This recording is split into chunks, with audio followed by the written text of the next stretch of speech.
लगा दो, आए और जाए, आए और यदि आपने रोक के रखा तो वो 2000 की गड्डियां भी खराब हो जाएंगी। रोकना समस्या है, आप सिद्धांत समझिए। अच्छा, पैसा चलता रहता है ना तो पैसा बढ़ता है, और पैसा रुक जाए तो रुक जाता है। इसलिए रूटीन चलता रहे, यूं सिस्टम है, चलता रहे, घूमता रहे। आया है, आया है सो जाएगा, ये तो सिद्धांत। हम भी आए जाने के लिए, आप भी आए जाने के लिए, पैसा भी लोग कहते हैं महाराज जी पैसा रुकता नहीं। लिख लो आज ये सवाल ही गलत है। महाराज जी पैसा बहुत कमाते हैं, रुकता नहीं, ये प्रश्न ही गलत है। जो ये प्रश्न पूछे एक नंबर का मूर्ख है। जो व्यक्ति ये सवाल करे कि महाराज जी पैसा हम बहुत कमाते हैं, रुकता नहीं, जो ये सवाल करता है एक नंबर का कैसा है वो? मूर्ख। मूर्ख ऐसे है कि वो सिद्धांत नहीं जानता। सिद्धांत ये है कि पैसा आता ही जाने के लिए, पैसे का सिद्धांत ही है आने। लक्ष्मी चंचला है ना, आएंगी। और अब आप कहते हैं पैसा रुकता नहीं है। अरे भाई, आज तक लक्ष्मी जी रुकी कहीं? तो तुम जो कह रहे हो वो मूर्खतापूर्ण बात कर रहे हो। रुकेंगे क्यों भाई? जिसका स्वभाव। अब आप कहो कि महाराज जी आकाश में फूल क्यों नहीं होते, आकाश का फूल दिखाओ हमें, तो भाई होते ही नहीं। अब कोई आकाश के फूल की जिद करे कि नहीं हमें आकाश का फूल चाहिए, तो उसकी जिद मूर्खता है। उसी तरह पैसा रुकता नहीं है, ये सब के धन आया ही जाने के लिए है। वो ज्यादा मोह नहीं रखता, वो अपना काम करता है, आगे बढ़ता है। अब आपको रोक के करना क्या है? क्या करना है? समझदार वो लोग हैं ही नहीं जो पैसे को रोक के बैठ जाएगा। समझदार वो हैं जो धन का सदुपयोग करते रहें। धन आए तो दोनों हाथ पानी बाढ़े नाव में, घर में बाढ़े दाम, दोनों हाथ उलीछियो, यही सयानों काम। आपकी औकात से ज्यादा, आपकी हैसियत से ज्यादा पैसा दे दिया है ईश्वर ने, तो समझ लो कि ईश्वर आपसे कुछ अच्छा कार्य कराना चाह रहे हैं। आप उस धन से धर्म करना स्टार्ट कीजिए, समाज की सेवा करना शुरू कीजिए। जोड़िए मत। और हाँ, थोड़े दिनों का आप संग्रह करते भी हैं तो आपत्ति नहीं है। भाई एक बात बताओ, गेहूं का आटा आप पिसवाते हो, कितने दिन चलता है पिसा हुआ आटा चक्की में? भैया बताएंगे फटाफट, गेहूं का आटा कितने दिन चलता है? मेरी मां उत्तर दो, गेहूं का आटा कितने दिन चलता है?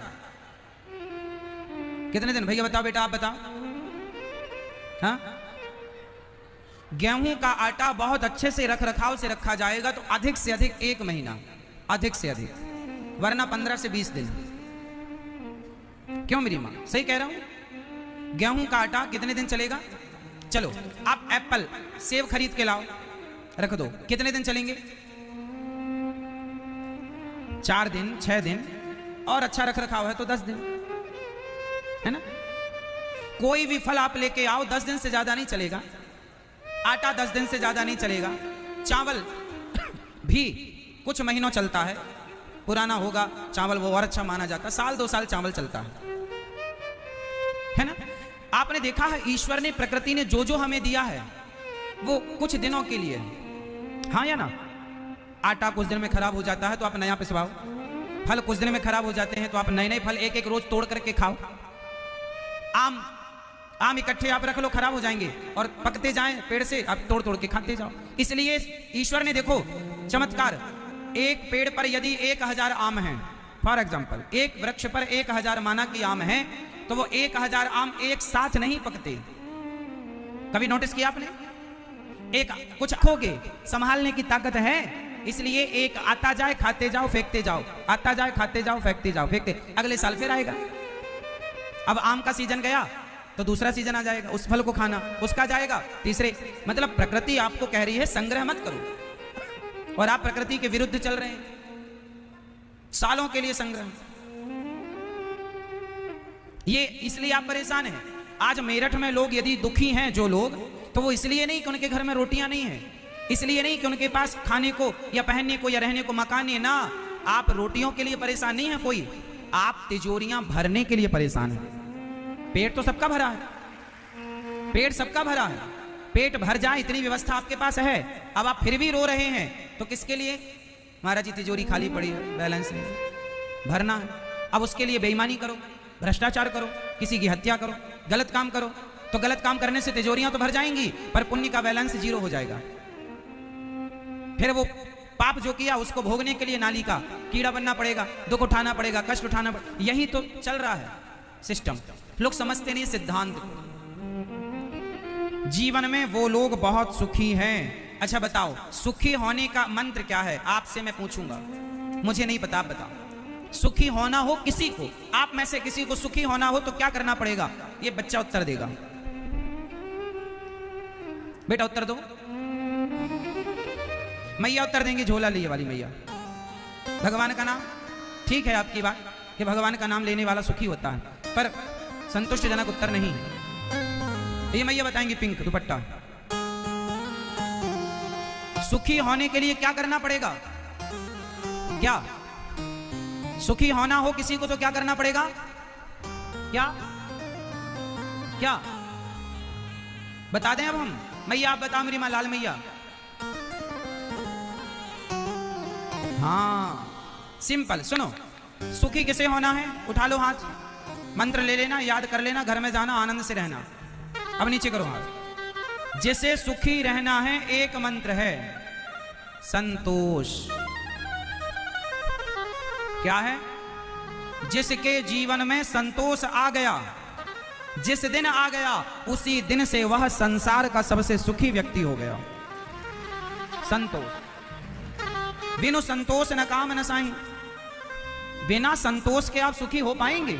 आपके पास जब 1000 नहीं था तो 1000 की इच्छा थी, 1000 आया तो 10,000 की इच्छा हुई, 10,000 आए तो 1 लाख की इच्छा हुई, 1 लाख आए तो 10 लाख की इच्छा हुई, 10 लाख आए तो 1 करोड़ की इच्छा हुई, 1 करोड़ आए तो 10 करोड़ की, 10 करोड़ आए तो 1 अरब की इच्छा। इच्छाओं का क्या अंत है? बढ़ती जाएंगी। और इच्छाओं को पूरी करते करते आपके बाल पक गए, जिंदगी खत्म हो गई। क्या मिला? आदमी टाइम कहते, मेरा टाइम कब आएगा? महाराज जी मेरा हाथ देखो, मेरा टाइम कब आएगा? मैंने कहा आएगा आएगा। फिर दूसरे से पूछा, महाराज जी मेरा टाइम कब आएगा? नहीं आएगा आएगा, चिंता ना करो आएगा।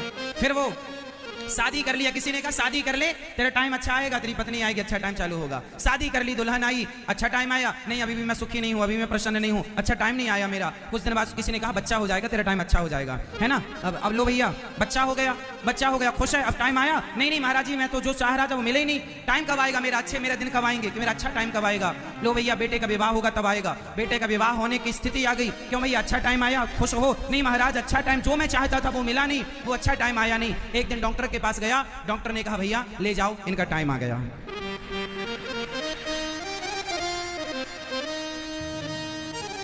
जिस टाइम की तलाश में था अब आ गया, घर ले जाओ, टाइम आ गया। सारी जिंदगी आदमी परेशान होता है, ना जाने कौन सा सुख चाहता है। जितना है आदमी उसको खा नहीं पा रहा है, जितना है उतने में रह नहीं पा रहा है। आपके पास जितने कपड़े हैं आप उतने पहन नहीं पा रहे हैं, आपके पास जितनी गाड़ियां हैं आप उनमें घूम नहीं पा रहे हैं, लेकिन फिर भी आप दुखी हैं, क्योंकि इच्छाएं अथाह हैं, अनंत हैं। एक दिन टाइम आ जाएगा, लोग चारपाई से उठाकर नीचे लिटा देंगे जमीन में, तुम्हारे माथे पर 2 धूप बत्ती जला दी जाएंगी। लोग बोलेंगे क्या हो गया? बोले टाइम आ गया। इसी टाइम की तलाश थी ना तुम्हें? टाइम कब आएगा? टाइम आ गया, लो जाओ मरो। अरे जब तक जिंदगी चीज जिया ही नहीं, मरता रहा इच्छाओं के चक्कर में, मरता रहा मरता रहा मरता रहा। इसलिए सुखी होने वाला व्यक्ति संतोषी होता है। जितना दिया विधाता ने उतना बहुत है। सुदामा के पास कुछ नहीं था, लेकिन संतोष हमारे और आपसे करोड़ों गुना ज्यादा था, और हम लोगों के पास सुदामा जी से बहुत ज्यादा है, पर संतोष सुदामा जी से आधा का आधा भी नहीं। तो आज से कितने लोग अपने जीवन में संतोष रखेंगे? क्या रखोगे? क्या रखेंगे? जितना है हमारे पास वो हमारी हैसियत, हमारी औकात से बहुत ज्यादा। संतोष संतोष। एक आदमी अच्छा आज का आदमी दुखी क्यों है? दुखी इसलिए नहीं है कि उसके पास पैसे नहीं है, दुखी इसलिए है कि उसके पास ज्यादा पैसे क्यों है। इस बात का उसे ज्यादा दुख है। एक आदमी रो रहा था, महाराज जी मेरा पड़ोसी 10,000 के जूते पहनता है और मेरे पास फटी चप्पल भी नहीं है। भगवान ने ऐसा भेदभाव क्यों किया? एक के पास 10,000 के जूते हैं और मेरे पास जूते भी नहीं है। वो आदमी बहुत दुखी था। मैं बोला चल मेरे साथ। मैं उसे अपने साथ ले गया और मैं उसे उस व्यक्ति के पास ले गया जिस व्यक्ति के पांव नहीं थे। मैंने कहा इस व्यक्ति से मिल, इसके पांव नहीं है, इसे तू जूते देगा, चप्पल देगा तो ये अपने हाथ में पहनेगा और हाथ में पहन के ऐसे ऐसे घिसटेगा, घिसटता है। मैंने कहा अब तू बता कि तू सुखी है या दुखी है?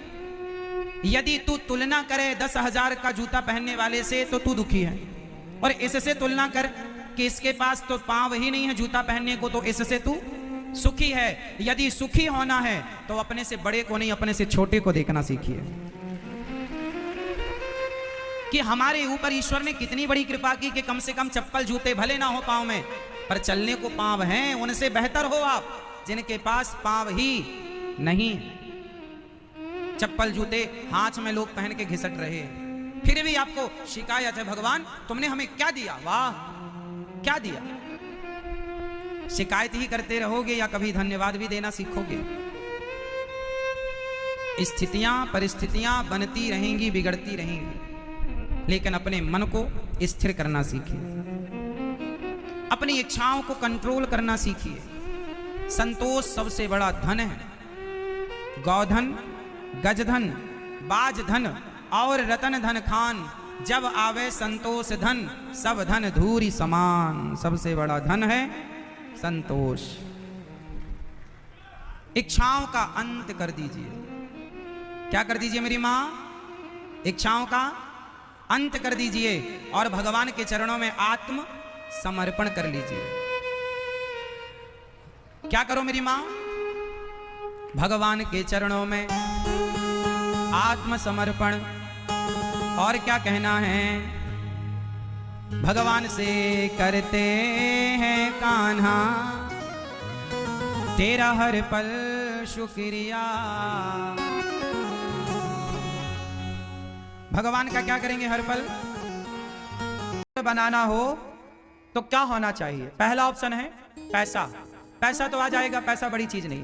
प्रेम, प्यार तो हो जाएगा। प्यार रहते रहते होता है। आप कुत्ता रख लो घर में, धीरे धीरे कुत्ते से भी प्यार हो जाएगा। गाय रख लो, धीरे धीरे गाय से भी प्यार हो जाएगा। जिसके संग आप उठने बैठने लगते हैं प्यार तो उससे हो ही जाता है। हम संतों के संग उठने बैठने लगे, हमें संतों से प्यार हो जाएगा। हम शराबियों से उठने बैठने लगे, हमें शराबियों से, तो प्यार तो हो ही जाएगा जिसके संग आप रहोगे। तो मैया प्यार हो जाएगा, तुम बिल्कुल चिंता ना करो।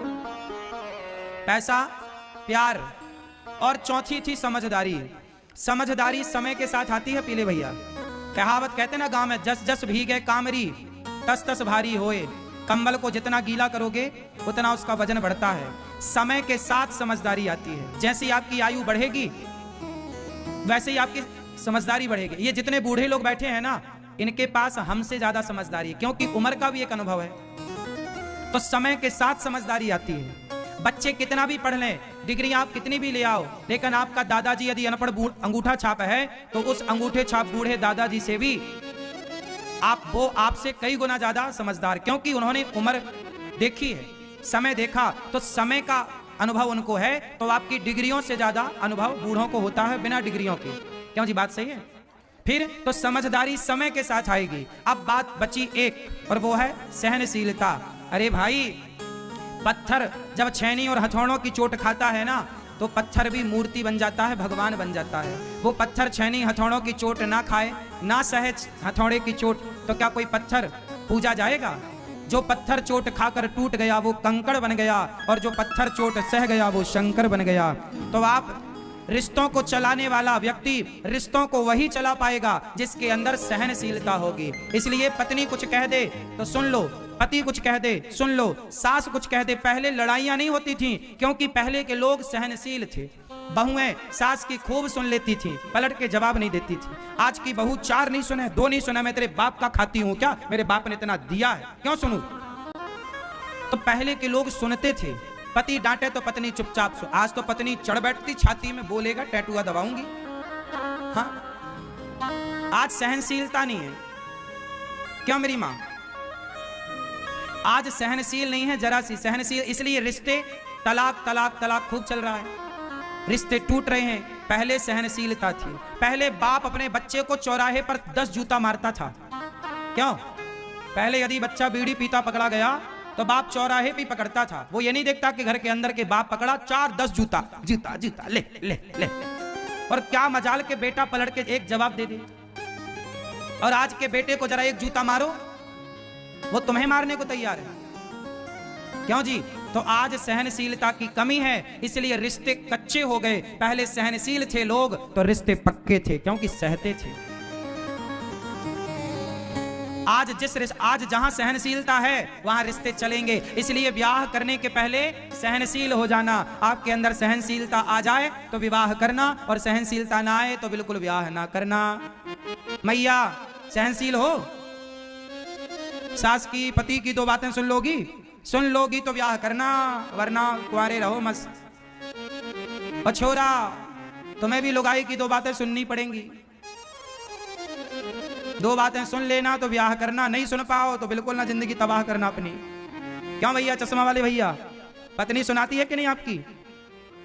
खूब सुनाती है, आप सुनते हो इसलिए चल रही है। और आपके बगल वाले भैया का क्या हाल है? मैया आप सुनाती हो इनको?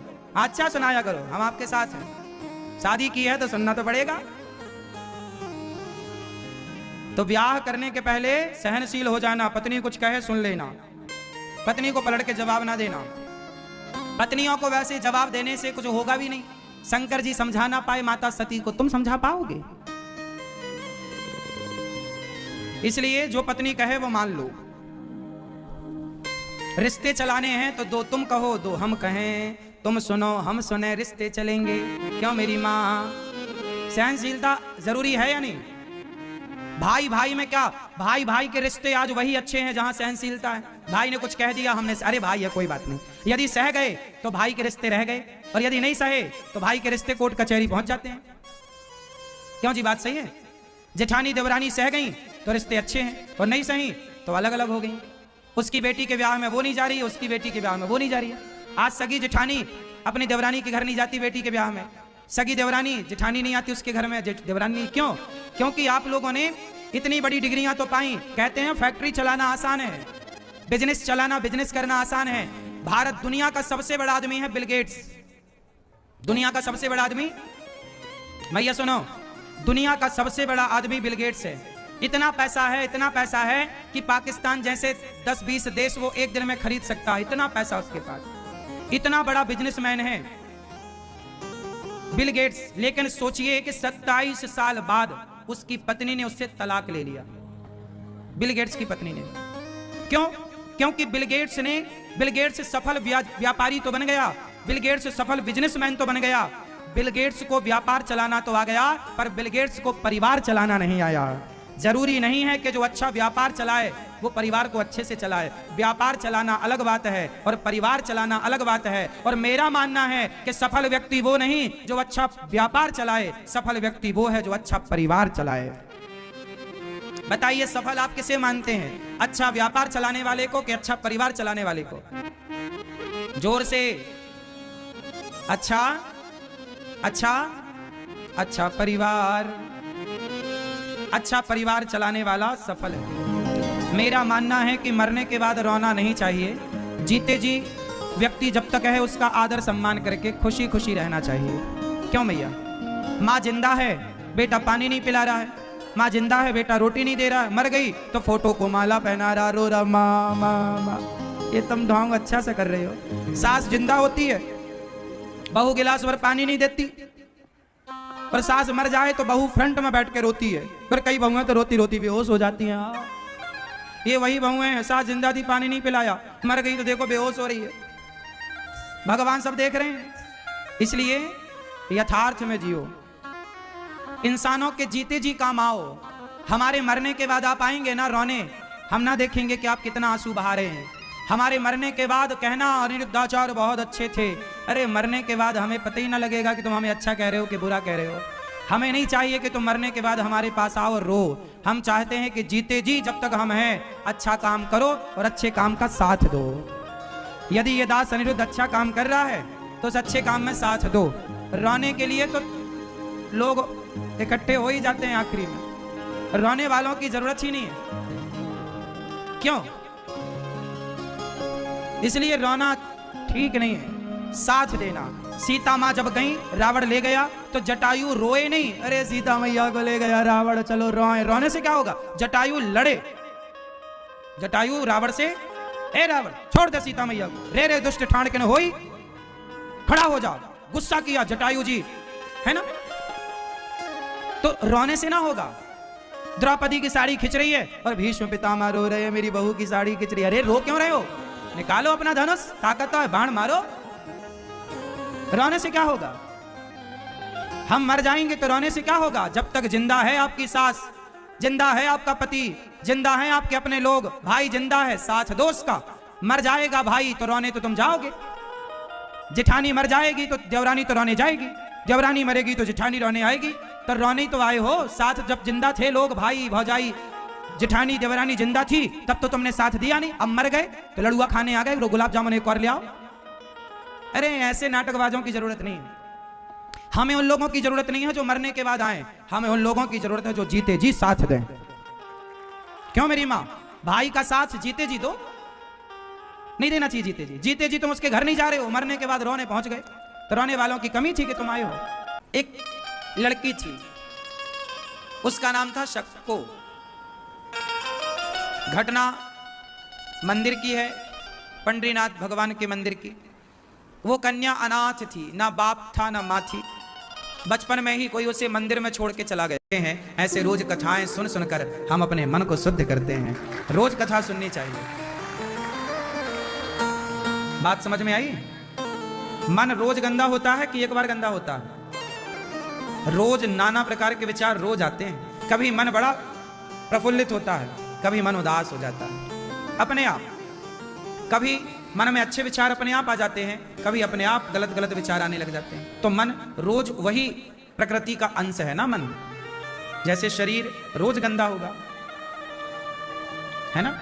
रोज आप मंजन करते होंगे, क्यों भैया करते हो? रोज मंजन करते हैं क्योंकि रोज गंदगी होती है। रोज मलमूत्र करते हैं, एक बार कर लिया, अब बार बार क्या करना है? रोज करना है। प्रकृति है ये, इससे आप बचेंगे नहीं।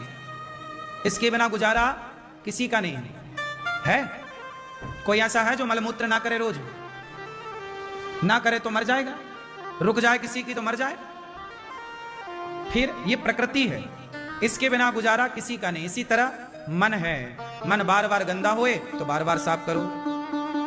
कपड़ा गंदा होए साफ करो, शरीर में मलमूत्र लग जाए, कीचड़ लग जाए, गंदगी साफ करो। साफ करने से साफ। बीमारी होती है, दवाई करो, ठीक।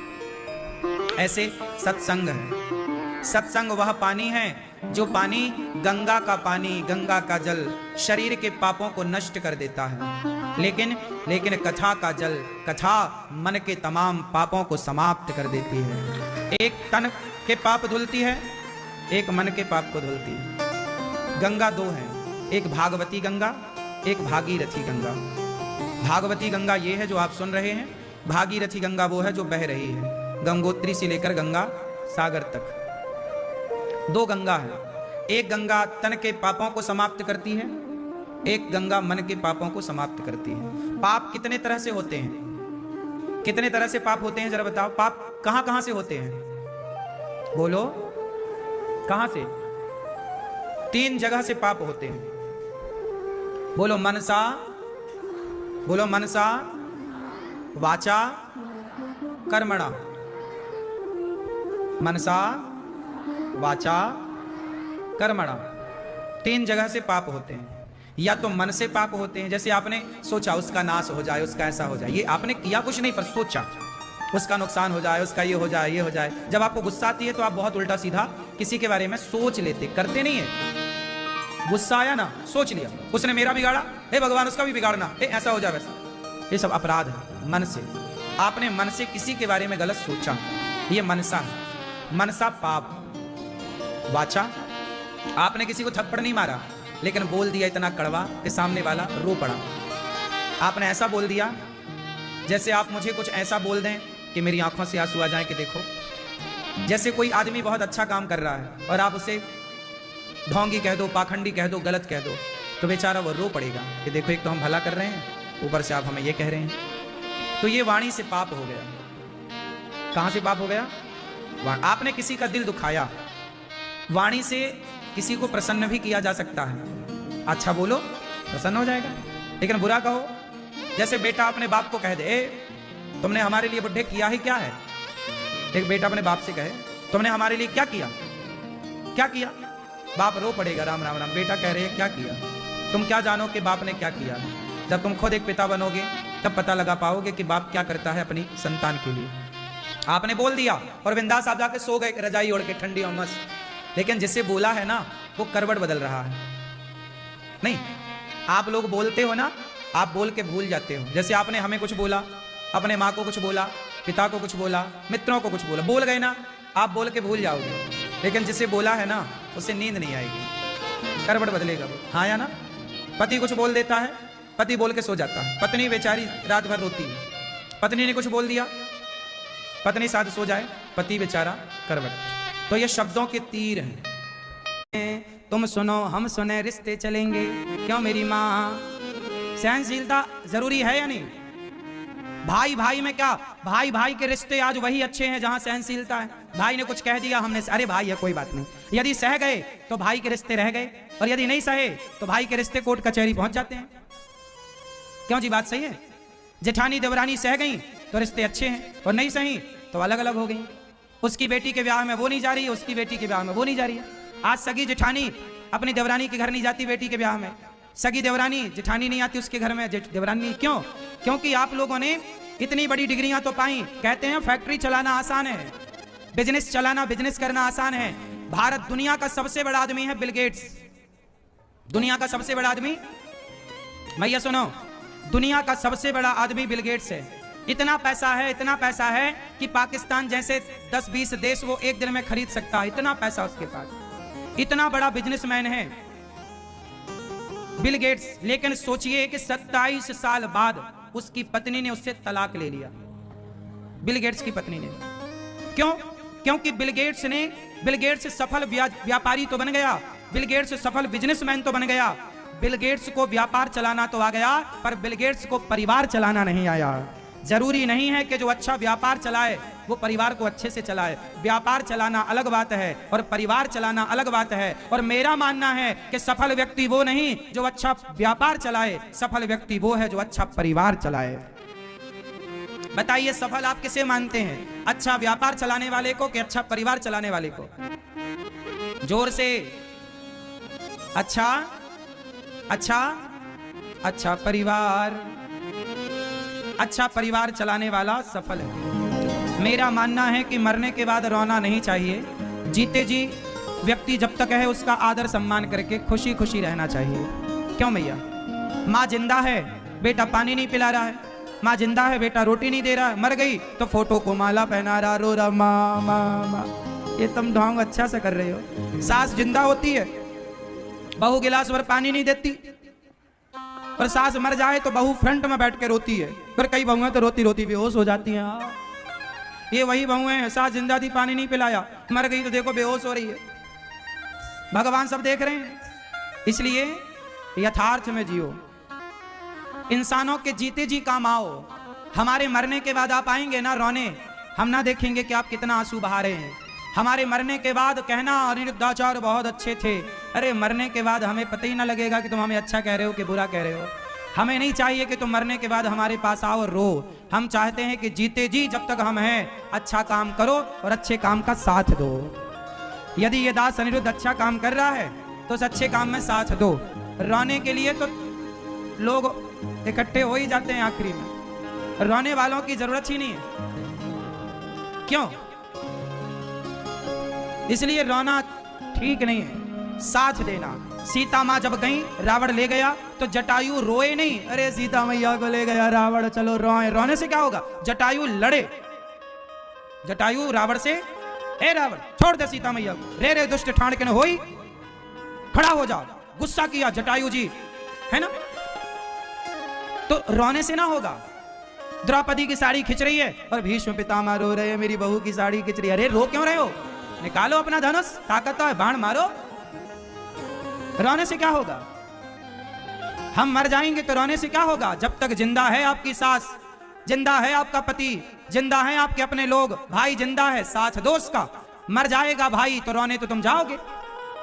जेठानी मर जाएगी तो देवरानी तो रोने जाएगी, देवरानी मरेगी तो जेठानी रोने आएगी। तो रोने तो आए हो साथ, जब जिंदा थे लोग, भाई भौजाई जेठानी देवरानी जिंदा थी तब तो तुमने साथ दिया नहीं। अब मर गए तो लड़ुआ खाने आ गए, गुलाब जामुन एक और ले आओ। अरे ऐसे नाटकबाजों की जरूरत नहीं है। हमें उन लोगों की जरूरत नहीं है जो मरने के बाद आए, हमें उन लोगों की जरूरत है जो जीते जी साथ दें। क्यों मेरी माँ? भाई का साथ जीते जी दो, नहीं देना चाहिए जीते जी। जीते जी तुम उसके घर नहीं जा रहे हो, मरने के बाद रोने पहुंच गए, तो रोने वालों की कमी थी कि तुम आए हो। एक लड़की थी, उसका नाम था शक्को। घटना मंदिर की है, पंडरीनाथ भगवान के मंदिर की। वो कन्या अनाथ थी, ना बाप था ना माँ थी। बचपन में ही कोई उसे मंदिर में छोड़ के चला गया था। उसे कुछ पता नहीं था कि मेरी माँ कौन, मेरा पिता। अब वो वहीं रहती, मंदिर में झाड़ू लगाती, पुजारी जी उसे भगवान का कोई प्रसाद देते तो वो खाती, कोई कभी कपड़ा दे देता तो वो पहन लेती। अब तो वही मंदिर उसका घर बन गया। कोई उसे कुछ खाने को देता, कोई उसे पहनने को देता, और वो वही मंदिर में झाड़ू लगाती, कभी मंदिर के बर्तन भगवान जी के प्रसादी के धुलती। अब वो भगवान से इतनी अटैच हो गई कि भगवान के बिना उसका जी ना लगता। शक्को वहीं रहती मंदिर में, सब कीर्तन करते तो वो भी कीर्तन, सब भगवान का नाम जपें तो वो भी, दिन भर वो विट्ठल विट्ठल विट्ठल नाम जपती। एक दिन क्या हुआ कि पुजारी जी ने कहा कि बेटा अब तुम बड़ी हो गई हो, जवान हो गई हो, सयानी हो गई हो, ऐसा करो तुम कहो तो हम तुम्हारे लिए एक लड़का ढूंढ लाएं और तुम्हारा विवाह कर दें। अब मंदिर में जितने पुजारी जी थे उन्होंने देखा कि ये तो देखो बचपन से देख रहे हैं, ये हम सबकी अब बेटी है, एक काम करो कि अब इसका विवाह कर दो। लड़की से पूछा कि तुम्हारा विवाह करें, तो उसने मना कर दिया कि हम विवाह नहीं करना चाहते। पर उन पुजारियों को लगा कि हर लड़की यही कहती है कि हमें विवाह नहीं करना। एक अच्छे खानदान को, एक अच्छे समाज के, अच्छे पढ़े लिखे परिवार के लड़के को पुजारियों ने ढूंढा। उन्हें भी लड़की पसंद आई। अब पुजारियों ने उस लड़की को अपनी बेटी की तरह सबने मिलजुल के रखा और समय आने पर उसका विवाह कर दिया। वो ससुराल गई, पर वो तो रोज मंदिर में जाने की आदी थी, पूजा करने की आदी। ससुराल में बिल्कुल परिवार अपोजिट, कोई पूजा नहीं करता, कोई मंदिर नहीं जाता, कोई नाम नहीं जपता, पर वो तो वहीं बैठी बैठी ससुराल में और पंडरीनाथ जी के दर्शन करती भाव से। रोज भगवान का नाम जपे, कीर्तन करे, कथा आसपास कहीं हो और जाए तो सास पकड़ के ले आए, बहू क्या कर रही हो, घर से बाहर मत निकलो। अब घर वालों ने इतनी पाबंदी लगाई उसके कथा कीर्तन में कि वो घर पे ही रहने लग गई। बेचारी रोती, हे पंडरीनाथ जी, हे विट्ठलनाथ जी, कौन सा पाप हुआ हमसे कि आपने अपना दर्शन छीन लिया, हे प्रभु अपना दर्शन दे दो। वो बेचारी तड़पने लगी भगवान के दर्शन के लिए। महीनों बीत गए, साल बीत गए, ससुराल वालों ने खूब काम कराया, निकलने नहीं दिया। सास मारती, कभी पति भी मारता, बहुत अच्छे दिन नहीं थे उसके। समय उसका बिल्कुल गलत सा हो गया, बिगड़ गया, लेकिन उसकी श्रद्धा में कोई प्रभाव ना पड़ता। एक दिन क्या हुआ कि वो बर्तन धुल रही थी आंगन में, सास दोपहर को विश्राम कर रही थी, ससुर पति सब अंदर थे, वो आंगन में बर्तन साफ कर रही थी। कचरा भर रखा है। अरे गुरुजी तो कचरा ढोने की जरूरत क्या है? तो गुरुजी ने कहा तू क्या चाहता है? गुरुजी इसमें जो भरा है यदि मतलब का ना हो तो मैं इसे फेंक दूं। गुरुजी ने कहा तेरी मर्जी, तू लेके चल रहा है, तुझे फेंकना है फेंक दे, और लेके चलना है तो लेके चल। ना गुरुजी मैं थक गया हूं, अब लेके चला नहीं जाएगा। वो पूरा सामान जो व्यर्थ का भरा था उसने पूरा सामान फेंक दिया, और जब फेंका तो अंगड़ाई लेता हुआ बोला गुरुजी आनंद आ गया। गुरुजी बोले बेटा मिल गए भगवान, चल वापस। अरे गुरुजी कहां भगवान? गुरुजी ने कहा अभी तुझे क्या आया? आनंद आया। तो इसके पहले आनंद क्यों नहीं आया? बोले मेरे सिर पर यह झोला रखा था व्यर्थ का, इसलिए आनंद नहीं आया। जब मैंने इसे फेंका अपने आप आनंद आ गया। आपके जीवन में भी जब तक आपके सिर पे परिवार की जिम्मेदारियों का बोझ होता है तब तक आपके जीवन में आनंद नहीं होता। इसलिए सारी जिम्मेदारियों को उठा के भगवान के चरणों में डाल दो, फिर देखो उसी दिन से आनंद ही आनंद होगा। आप लोग भी आनंदित नहीं रहते, आप लोग भी सुखी नहीं रहते। कारण क्या है? कारण सिर्फ इतना है कि आप लोग जबरदस्ती बोझा सिर पे लिए चल रहे हैं। आपने बोझा लिया है कि नहीं? काहे का बोझा? जिम्मेदारियों का बोझा। जैसे गधा ढोता रहता है ना, ऐसे हम लोग ढोते रहते हैं। अच्छा, आप लोगों की कंधे में बोझा है कि नहीं? इसलिए बोझा अपने कंधे में ना रखो। फिर कहां रखे महाराज? सब कुछ उठा के भगवान के चरणों में रख दो।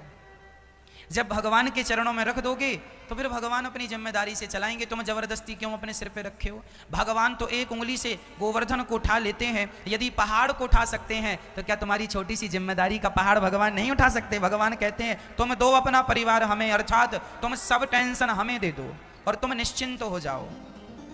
निश्चिंत होकर अपना व्यापार करो, अपना बिजनेस करो, अपना कारोबार करो, परिवार का पालन करो।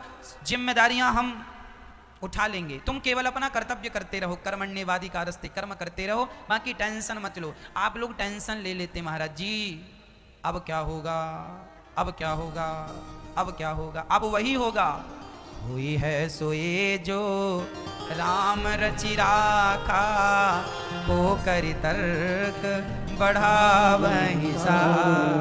अब क्या होगा? आप लोग यही तो सोचते हैं, अब क्या होगा, अब नुकसान हो गया महाराज जी, अब लॉकडाउन लग गया महाराज जी, नुकसान हो, अब क्या होगा। अरे भाई थोड़ा सा धैर्य रखो, सब अच्छा होगा। बिहारी जी सब अच्छा करेंगे, सब अच्छा होगा। आज आप यदि पहले आप यदि लाख रुपए कमाते थे तो आप अब 2 लाख रुपए कमाएंगे। बस धैर्य रखिएगा, मेहनत जारी रखिएगा, ईश्वर पर विश्वास और अपनी मेहनत, आपकी मेहनत और आपका ईश्वर के प्रति विश्वास, ये 2 चीजें आपको सफल बनाती हैं। यदि विश्वास डगमगाया तो मेहनत कितनी भी कर लो व्यक्ति सफल नहीं होता। पर मेहनत के साथ यदि भगवान के चरणों में विश्वास है तो कहते हैं कुछ काम मेहनत करती है, कुछ काम कृपा कर देती है। कृपा क्या है? आप जब मैं स्कूल जाया करता था, साइकिल से जाया करता था। 10 किलोमीटर दूर गांव से स्कूल था, 9 किलोमीटर, तो वहाँ हम साइकिल से जाते थे। तो आपने भी कई बार साइकिल चलाई होगी तो आपको पता होगा। कई बार हम साइकिल चलाते हैं ना तो हवा सामने से आती है, और जब हवा सामने से आती है ना तो साइकिल में कितना भी पैडल मारो बढ़ती ही नहीं, स्लो चलती है, कम चलती है। 4 पैडल मारोगे तो 1 पैडल की साइकिल आगे बढ़ेगी, क्योंकि हवा सामने से है। और कई बार हवा पीछे से होती है, और पीछे से होती है ना तो 1 पैडल मारो साइकिल भागती जाती है, मजा आता चलाने में, खूब तेज चलती है, ऐसा लगता कार चला रहे हैं। फिर हवा सामने से होती है साइकिल नहीं चलती, पीछे से होती है तो कम पैडल मारने में ज्यादा चलती है। उसी प्रकार जब ईश्वर आपसे नाराज होते हैं, अर्थात जब आप ईश्वर की शरणागति ग्रहण नहीं करते, जब आप भगवान को अपने आप को भगवान के चरणों में नहीं सौंपते, जब ईश्वर विपरीत होता है तो कितनी भी मेहनत करो कामयाबी नहीं मिलती। पर जब ईश्वर अनुकूल होते हैं तो ईश्वर अनुकूल होकर पीछे से धक्का लगाते हैं, हम थोड़ा पैडल मारते हैं साइकिल बहुत तेज चली जाती है। कुछ हमारी मेहनत है, कुछ ईश्वर की 50-50 है। 50 आपकी मेहनत और 50 ईश्वर की कृपा। इसलिए कहा करता हूं कि भगवान कहते हैं, अर्जुन ने जब गांडीव रख दिया महाभारत में, मैं नहीं करूंगा, युद्ध नहीं करूंगा। क्यों नहीं करेगा? ये हमारे रिश्तेदार हैं, इन पर हम बाण चलाएं क्या? इनको मार देना पाप लगेगा हमें। अपने रिश्तेदारों के, अपने गुरु जी के, पितामह जी के, अपने भाइयों के रक्त से हम सिंहासन को रंगना नहीं चाहते। भगवान ने कहा पागलों की तरह बातें ना किया, पागलों की तरह बातें ना करो अर्जुन। फिर क्या सही बात है? तब भगवान ने कहा तू रणभूमि में खड़ा है और तू क्षत्रिय है, और क्षत्रिय का कर्म होता है युद्ध करना। युद्ध कर, ये मत देख के तेरे रिश्तेदार हैं, तेरा बाण चलाना ही तेरा धर्म है। युद्ध क्षत्रिय का धर्म है, युद्ध करना। चला अपना बाण, और ये ना सोच के इन्हें तू मारेगा, तू नहीं भी मारेगा तो भी इनकी मौत आ गई है, ये मरेंगे इसी समय। तू ना सही, भगवान तो भगवान है, अभी तुझे निमित्त बना रहे हैं, तू ना सही किसी और को निमित्त बना देंगे।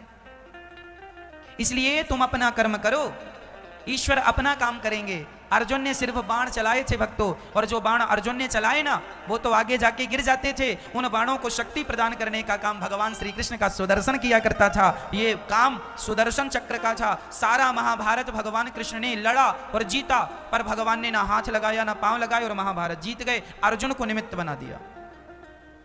तू अपना कर्म कर, तू कर्म करता रहेगा, मैं सपोर्ट करता रहूंगा। भगवान भी उन्हीं का सपोर्ट करते हैं जो व्यक्ति अपना कर्म ईमानदारी से करता है। आप अपनी मेहनत करो, ईश्वर आपका सपोर्ट करेंगे। अब कर्म आप ना करो तो ईश्वर की कृपा पर नहीं होगी। इसलिए भगवान की कृपा होती है पर उन्हीं पर होती है जो अपना कर्म करते हैं। इसलिए कर्म करते हुए अपने आप को भगवान के चरणों में समर्पित कर दो। जो भगवान के हो गए हैं, अर्जुन भगवान के हो गए तो भगवान ने अर्जुन के पक्ष से युद्ध किया। दुर्योधन भगवान का नहीं हो सका, इसलिए तो भगवान दुर्योधन के पक्ष से युद्ध नहीं किए थे।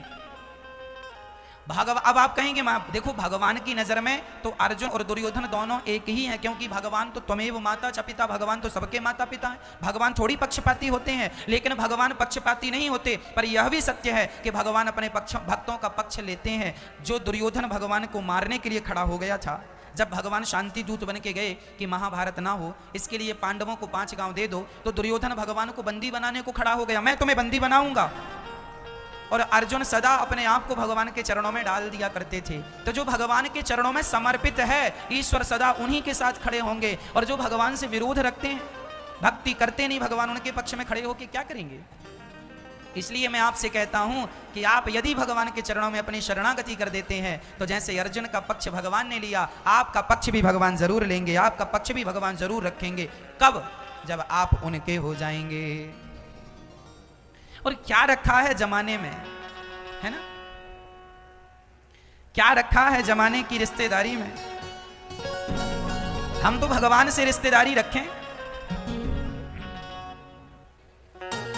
क्या रखा है ऐसी रिश्तेदारी में, क्या रखा है ऐसी रिश्तेदारी में, हमें रख लेना मेरे श्याम तेरी दरबारी में। हमें भगवान की दरबारी मिल जाए, हम भगवान के हो जाएं और भगवान हमारे रिश्तेदार हो जाएं, इसके लिए समर्पण कर दीजिए। और जमाने की रिश्तेदारों के पीछे ना घूमा करो। ये रिश्तेदार, ये इतने सारे, इतनी बाजार काहे तुमने बना रखी है। ये फौज किसी काम की नहीं है जो तुमने बना रखी है। दुनिया में ये इतनी फौज बढ़ाने की जरूरत नहीं। ये भी मेरा रिश्तेदार, ये भी क्या करोगे इतना। अरे भगवान से रिश्तेदारी हो गई, वो रीझ गए तो दुनिया को रिझाने की जरूरत नहीं है। और सारी दुनिया को रिझा लो और वो ना रीझे तो सबको रिझा के भी क्या करोगे। इसलिए दोनों हाथ उठाओ और कहो कि मेरे रिश्तेदार तो केवल श्री कृष्ण हैं।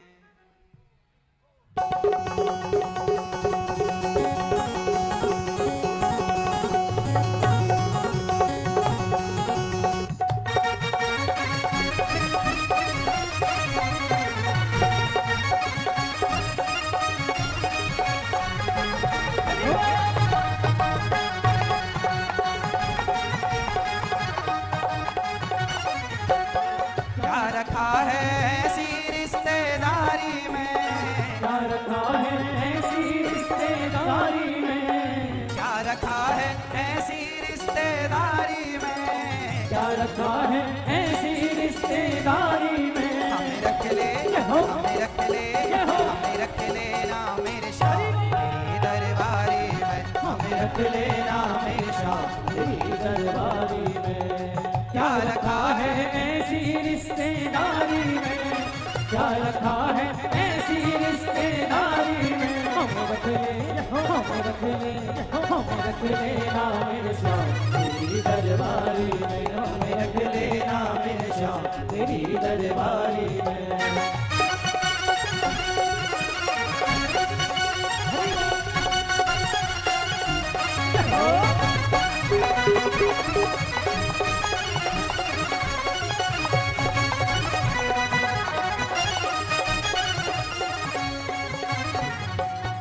तेरा रुतबा तेरा नजारा तीन लोक से न्यारा है, तेरा रुतबा तेरा नजारा तीन लोक से न्यारा है।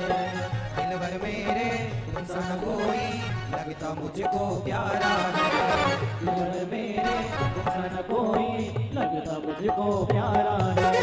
दिलवर मेरे तुमसा न कोई, दिलवर मेरे तुमसा न कोई लगता मुझको प्यारा है। दिलवर मेरे तुमसा न कोई लगता मुझको प्यारा है। आ गया मुझको मजा तेरी यारी में, आ गया मुझको मजा तेरी यारी में। हो हमें रख ले, हमें रख ले, हमें रख लेना मेरे शाम तेरी दरबारी में। हमें रख लेना मेरे शाम तेरी दरबारी में। हे हरि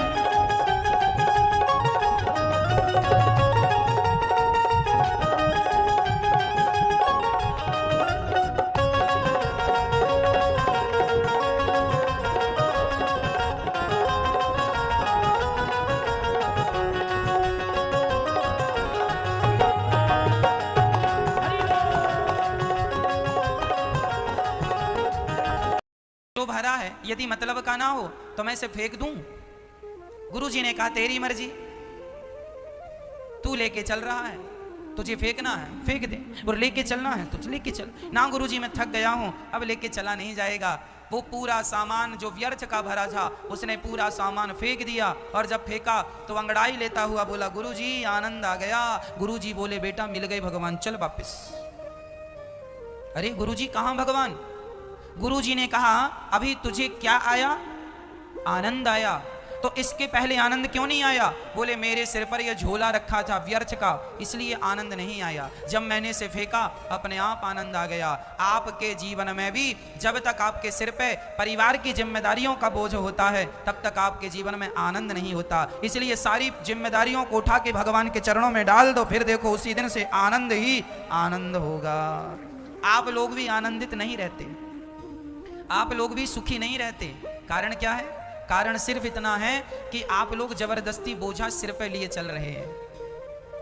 आपने बोझा लिया है कि नहीं? काहे का बोझा? जिम्मेदारियों का बोझा।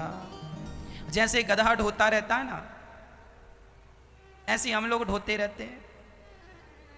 अच्छा, आप लोगों की कंधे में बोझा है कि नहीं? इसलिए बोझा अपने कंधे में ना रखो।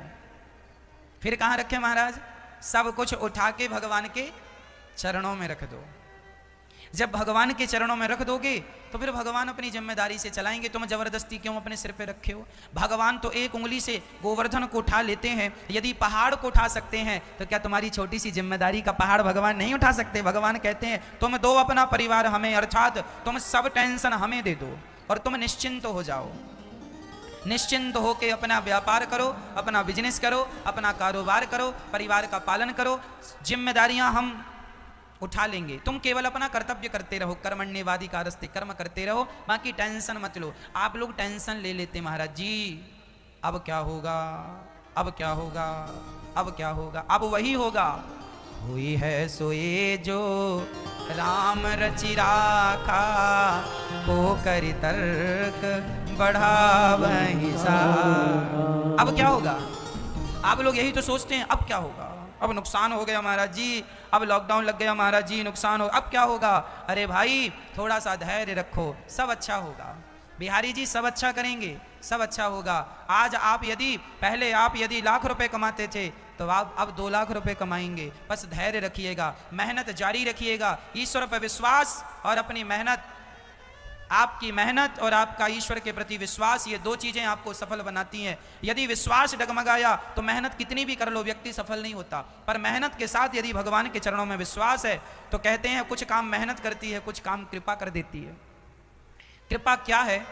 आप जब मैं स्कूल जाया करता था, साइकिल से जाया करता था, 10 किलोमीटर दूर गांव से स्कूल था, 9 किलोमीटर, तो वहाँ हम साइकिल से जाते थे। तो आपने भी कई बार साइकिल चलाई होगी तो आपको पता होगा, कई बार हम साइकिल चलाते हैं ना तो हवा सामने से आती है, और जब हवा सामने से आती है ना तो साइकिल में कितना भी पैडल मारो बढ़ती ही नहीं, स्लो चलती है, कम चलती है। 4 पैडल मारोगे तो 1 पैडल की साइकिल आगे बढ़ेगी, क्योंकि हवा सामने से है। और कई बार हवा पीछे से होती है, और पीछे से होती है ना तो 1 पैडल मारो साइकिल भागती जाती है, मजा आता चलाने में, खूब तेज चलती है, ऐसा लगता कार चला रहे हैं। फिर हवा सामने से होती है साइकिल नहीं चलती, पीछे से होती है तो कम पेडल मारने में ज्यादा चलती है। उसी प्रकार जब ईश्वर आपसे नाराज होते हैं, अर्थात जब आप ईश्वर की शरणागति ग्रहण नहीं करते, जब आप भगवान को अपने आप को भगवान के चरणों में नहीं सौंपते, जब ईश्वर विपरीत होता है तो कितनी भी मेहनत करो कामयाबी नहीं मिलती। पर जब ईश्वर अनुकूल होते हैं तो ईश्वर अनुकूल होकर पीछे से धक्का लगाते हैं, हम थोड़ा पैडल मारते हैं साइकिल बहुत तेज चली जाती है। कुछ हमारी मेहनत है, कुछ ईश्वर की 50-50 है। 50 आपकी मेहनत और 50 ईश्वर की कृपा। इसलिए कहा करता हूं कि भगवान कहते हैं, अर्जुन ने जब गांडीव रख दिया महाभारत में, मैं नहीं करूंगा, युद्ध नहीं करूंगा। क्यों नहीं करेगा? ये हमारे रिश्तेदार हैं, इन पर हम बाण चलाएं क्या? इनको मार देना पाप लगेगा हमें। अपने रिश्तेदारों के, अपने गुरु जी के, पितामह जी के, अपने भाइयों के रक्त से हम सिंहासन को रंगना नहीं चाहते। भगवान ने कहा पागलों की तरह बातें ना किया, पागलों की तरह बातें ना करो अर्जुन। फिर क्या सही बात है? तब भगवान ने कहा तू रणभूमि में खड़ा है और तू क्षत्रिय है, और क्षत्रिय का कर्म होता है युद्ध करना। युद्ध कर, ये मत देख के तेरे रिश्तेदार हैं, तेरा बाण चलाना ही तेरा धर्म है। युद्ध क्षत्रिय का धर्म है, युद्ध करना। चला अपना बाण, और ये ना सोच के इन्हें तू मारेगा, तू नहीं भी मारेगा तो भी इनकी मौत आ गई है, ये मरेंगे इसी समय। तू ना सही, भगवान तो भगवान है, अभी तुझे निमित्त बना रहे हैं, तू ना सही किसी और को निमित्त बना देंगे। इसलिए तुम अपना कर्म करो, ईश्वर अपना काम करेंगे। अर्जुन ने सिर्फ बाण चलाए थे भक्तों, और जो बाण अर्जुन ने चलाए ना, वो तो आगे जाके गिर जाते थे। उन बाणों को शक्ति प्रदान करने का काम भगवान श्री कृष्ण का सुदर्शन किया करता था। ये काम सुदर्शन चक्र का था। सारा महाभारत भगवान कृष्ण ने लड़ा और जीता, पर भगवान ने ना हाथ लगाया ना पांव लगाए और महाभारत जीत गए। अर्जुन को निमित्त बना दिया। तू अपना कर्म कर, तू कर्म करता रहेगा, मैं सपोर्ट करता रहूंगा।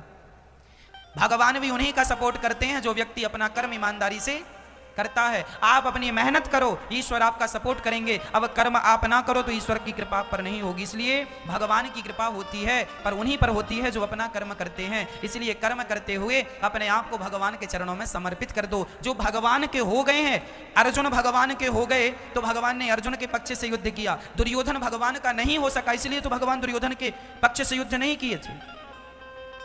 अब आप कहेंगे देखो भगवान की नजर में तो अर्जुन और दुर्योधन दोनों एक ही हैं, क्योंकि भगवान तो त्वमेव माता च पिता, भगवान तो सबके माता पिता हैं। भगवान थोड़ी पक्षपाती होते हैं, लेकिन भगवान पक्षपाती नहीं होते। पर यह भी सत्य है कि भगवान अपने भक्तों का पक्ष लेते हैं। जो दुर्योधन भगवान को मारने के लिए खड़ा हो गया था, जब भगवान शांति दूत बन के गए कि महाभारत ना हो, इसके लिए पांडवों को 5 गांव दे दो, तो दुर्योधन भगवान को बंदी बनाने को खड़ा हो गया, मैं तुम्हें बंदी बनाऊंगा। और अर्जुन सदा अपने आप को भगवान के चरणों में डाल दिया करते थे। तो जो भगवान के चरणों में समर्पित है, ईश्वर सदा उन्हीं के साथ खड़े होंगे। और जो भगवान से विरोध रखते हैं, भक्ति करते नहीं, भगवान उनके पक्ष में खड़े होकर क्या करेंगे? इसलिए मैं आपसे कहता हूं कि आप यदि भगवान के चरणों में अपनी शरणागति कर देते हैं, तो जैसे अर्जुन का पक्ष भगवान ने लिया, आपका पक्ष भी भगवान जरूर लेंगे, आपका पक्ष भी भगवान जरूर रखेंगे। कब? जब आप उनके हो जाएंगे। और क्या रखा है जमाने में, है ना, क्या रखा है जमाने की रिश्तेदारी में? हम तो भगवान से रिश्तेदारी रखें। क्या रखा है ऐसी रिश्तेदारी में, क्या रखा है ऐसी रिश्तेदारी में, हमें रख लेना मेरे श्याम तेरी दरबारी में। हमें भगवान की दरबारी मिल जाए, हम भगवान के हो जाएं और भगवान हमारे रिश्तेदार हो जाएं, इसके लिए समर्पण कर दीजिए। और जमाने की रिश्तेदारों के पीछे ना घूमा करो। ये रिश्तेदार, ये इतने सारे, इतनी बाजार काहे तुमने बना रखी है? ये फौज किसी काम की नहीं है जो तुमने बना रखी है। दुनिया में ये इतनी फौज बढ़ाने की जरूरत नहीं। ये भी मेरा रिश्तेदार, ये भी क्या करोगे इतना? अरे भगवान से रिश्तेदारी हो गई, वो रीझ गए तो दुनिया को रिझाने की जरूरत नहीं है। और सारी दुनिया को रिझा लो और वो ना रीझे तो सबको रिझा के भी क्या करोगे? इसलिए दोनों हाथ उठाओ और कहो कि मेरे रिश्तेदार तो केवल श्री कृष्ण हैं।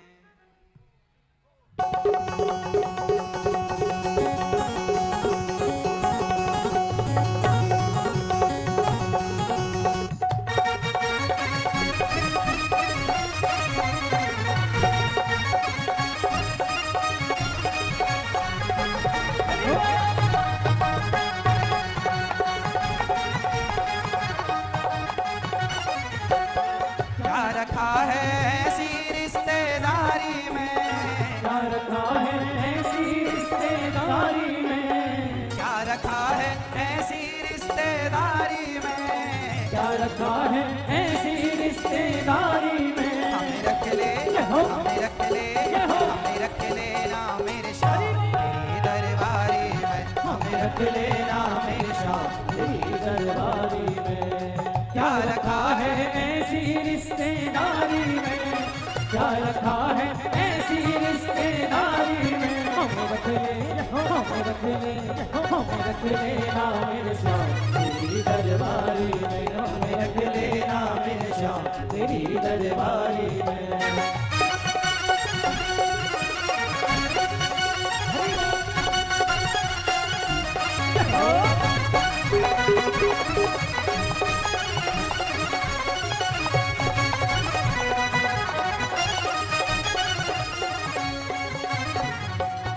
तेरा रुतबा तेरा नजारा तीन रूप से न्यारा है, तेरा रुतबा तेरा नजारा तुझ रूप से न्यारा है।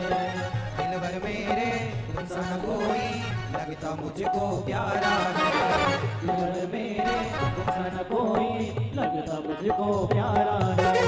दिलबर मेरे तुमसा न कोई, दिलबर मेरे तुमसा न कोई लगता मुझको प्यारा है, दिलबर मेरे तुमसा न कोई लगता मुझको प्यारा है। आ गया मुझको मजा तेरी यारी में, आ गया मुझको मजा तेरी यारी में। हो हमें रख ले, हमें रख ले, हमें रख लेना मेरे शाह तेरी दरबारी में, हमें रख लेना मेरे शाह तेरी दरबारी में। हे हरि